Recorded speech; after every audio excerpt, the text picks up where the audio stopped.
episodio della mia serie come fare a fare una moto custom come questa, fatta da me. Dopo aver fatto questa mi è venuta ancora voglia di farne un'altra. Tra questa e il prossimo progetto che farò ce ne sono state altre due, però purtroppo non ho potuto avere la possibilità di filmare, ma adesso ho deciso, dopo il mio quarto progetto, di iniziare a farvi vedere il video e farvi vedere di come il mio approccio per andare a fare la customizzazione di una moto simile. Prima di parlare del mio prossimo progetto, vi volevo dire 2 o 3 cose su di me. Mi chiamo Sandro, abito a Zurigo e vi sarete accorti, adesso stiamo per andare verso l'inverno e quindi è tempo di fare un altro progetto. Ok, premessa, voi dovete capire che io non sono meccanico per niente, però mi sono sempre un po' adeguato anche col motorino a sbullonare in giro e a smontare e rimontare delle cose. Però non sono assolutamente meccanico, ma la passione per i motori mi è stata data da mio papà e da suo cugino, eccetera. E quindi un paio di anni fa ho deciso di provare, di comprarmi una moto e di farmela su misura per me. E questo è stato il mio primo progetto che ho fatto e sono contentissimo di come è venuta. E adesso, dopo averne fatto 2 altri, uno per un amico, l'altro per mio papà, in effetti non era da fare una moto custom, ma da rifare la sua, da fare un po' di lavoretti con la forcella della sua moto, una classica old timer, diciamo. Ho deciso di comprare un'altra moto vecchia del 1980 e di lavorarci sopra e di fare un lavoro customizzato bob, cioè sarà verso la direzione bob. E la mia decisione di fare il video di questa mia trasformazione della moto, per farvi vedere anche in effetti com'è facile, se avete la predisposizione di avere un garage così, un'officina come la mia, che non è assolutamente professionale, però per fare il lavoro che faccio io va benissimo. Vi volevo accompagnare in questo viaggio dalla trasformazione di una moto che ha fatto la storia verso una moto che rimane vecchia ma nello spirito super moderna. E ormai è la mia passione, e se voi seguite questo canale vuol dire che siete appassionati come me di moto, e vi prego di seguire, di mettere like a questo video e a tutti i prossimi che verranno, e di seguirmi. Anche se ci sono i meccanici tra di voi, voglio che vi fate sentire, che mi scriviate, che mi porrete delle domande e mi direte, anche se magari faccio una cazzata tremenda, dato che già, come detto prima, non sono meccanico, e mi farebbe molto piacere sentire il vostro parere.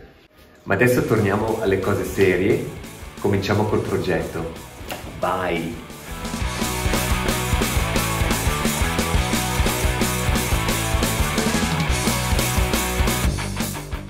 Apparsa nel 1978, la BMW R100 RT deriva strettamente dalla sorella sportiva RS, nata 2 anni prima.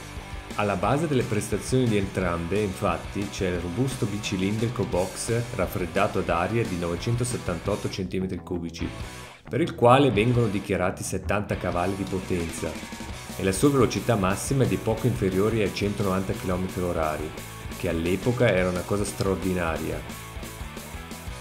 L'alimentazione del motore è affidata a 2 carburatori Bing da 40 mm, mentre la distribuzione è ad aste e bilancieri, con 2 valvole per ciascun cilindro.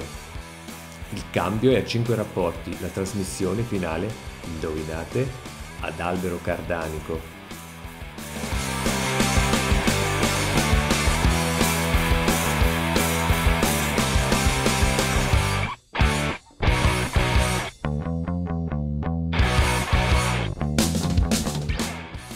Il telaio è un tradizionale doppia culla di tubi di acciaio con forcella telescopica all'anteriore e 2 ammortizzatori dietro. In originale i freni sono a doppio disco sull'avantreno, singolo al posteriore, ma tutti da 260 mm di diametro. La moto pesa 236,5 kg a secco.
E questo solo per dimostrare che gli ingegneri tedeschi negli anni 70-80 erano troppo avanti. Boh, qua chiaro, pompa, ma questa è una figata tremenda. Inserita nel telaio avevi un catenaccio per fissare la moto, per legare la moto, per non che te la ciulassero. Bravissimi! E via!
Ok raga, piccola ricapitolazione della moto R100 BMW. Vediamo di capire meglio un paio di cosette senza carenatura, che è più facile perché si vede tutto. Ok, cominciamo da davanti. Dischi dei freni, tubi dei freni che vanno a sparire in mezzo alla moto, che vedremo poi dopo dove vanno a finire. raffreddamento dell'olio, radiatore dell'olio, clacson, cilindro con cavo della candela che va a sparire nella bobina, che è questa la bobina per fare la scintilla. E in effetti qua vedete tutta l'elettronica di questa moto, che è abbastanza facile da capire secondo me, se confronto la BMW K100 che era un bordello mai visto. Vari relè qua, uno sarà accensione, iniezione, adesso non mi chiedete esattamente, vedremo poi più in là. Già che ci siamo qua, vediamo qua il sistema, qua è il freno anteriore, con il liquido del freno anteriore messo qua in mezzo alla moto, sotto al serbatoio. Noi conosciamo oggi, al giorno d'oggi, le moto hanno tutti il serbatoio del liquido dei freni sulla manopola, invece questo ce l'aveva in mezzo alla moto. Vediamo qua il sistema a cavo che va a tirare questo, a tirare il cilindro che sarà in mezzo a questo apposito modulo messo sul telaio. Ok, come detto, bobina. Qua sotto abbiamo il shock per tirare quando è fredda la moto, cioè da tirare quando è fredda per farla partire meglio. Carburatori, leva cambio, kickstarter che non si userà tanto, vari cavi qua con l'apposito caricatore per cioè inserimento al caricatore per mettere varie cose da accendere. Disco del freno dietro posteriore con la pinza e i tubi dei freni che vanno dal lato sinistro al lato destro al cilindro del freno che era posizionato alla destra, che vediamo se tiriamo il freno, il meccanismo che si muove. E questo era l'apposito serbatoio del liquido del freno che era attaccato alla scatola della batteria, che la scatola della batteria era messa qua in mezzo. Poi vediamo albero cardanico che va a finire qua dove c'è questa guarnizione, o questo paraolio diciamo meglio, fine del cambio. Questo è il cambio e questo cavo qua è il cavo per il contachilometri. Poi qua il secondo carburatore, secondo cilindro, stessa cosa. Questo secondo me è il relè per le frecce. E niente, alla fine è tutto qua la moto. Fatemi delle domande, scrivetemele nei commenti se avete maggiori requisiti, fatemi sapere. Ciao!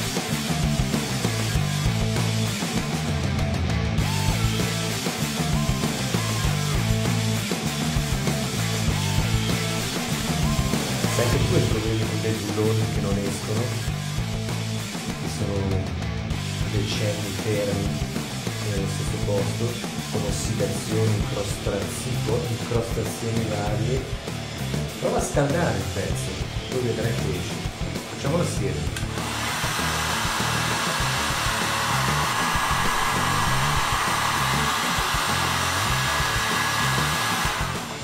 Io ci ho messo pure del VD40, ce la conoscete tutti, il VD40.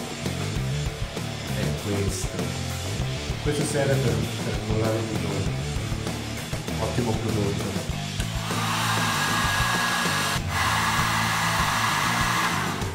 Ok, andiamo. Tubo per fare più leva.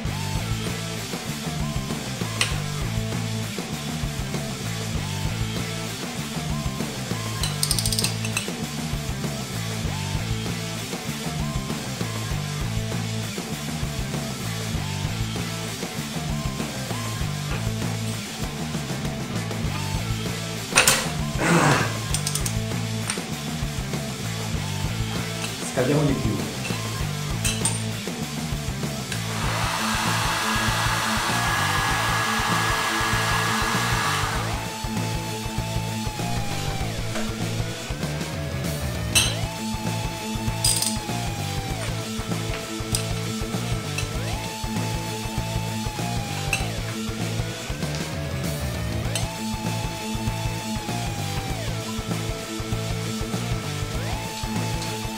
Yes! Figata! Ok, ci siamo.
Per mollare il braccio oscillante dietro della moto bisogna mollare questo bullone, e chiaramente la BMW aveva delle chiavi speciali.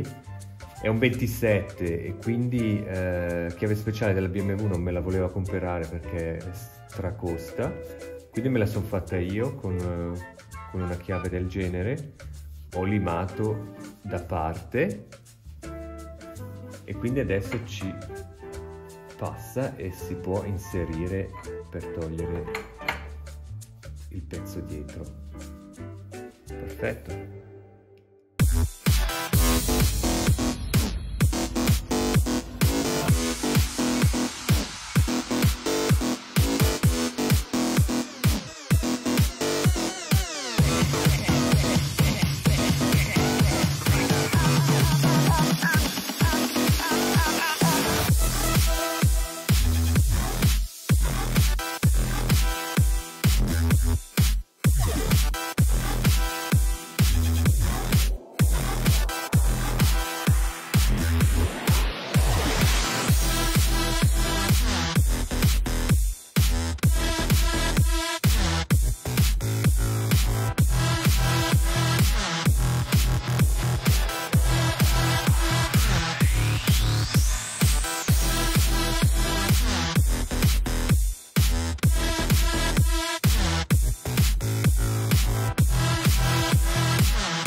Bella lì raga, siamo arrivati alla fine del primo episodio. Demontaggio della moto BMW R100 con tutti i pezzi sparpagliati in mezzo al garage, vedete. Il prossimo episodio parleremo del motore, smontaggio del motore, per poi vedere di farlo pitturare a polvere, cambiare vari pezzi, sicuramente tutte le guarnizioni, la catena che è vecchia, il motore ha 117.000 km e quindi bisogna fare delle revisioni, cambiare il cilindro. Vediamo come sono messi i cilindri, li mando via a far revisionare, non li faccio io, e pitturare come detto a polvere sia il blocco del motore che i cilindri, tutti e tre i pezzi dei cilindri. Sì, cosa dire? Andremo poi pezzo per pezzo a vedere cosa si può fare e per ottimizzare la moto al massimo. Allora, rimanete sintonizzati, la prossima volta, come detto, ci metteremo a montare il motore. Ciao, alla prossima!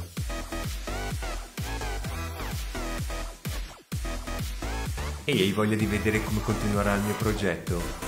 Seguimi su Motorbikes Lounge e ne vedrai delle belle!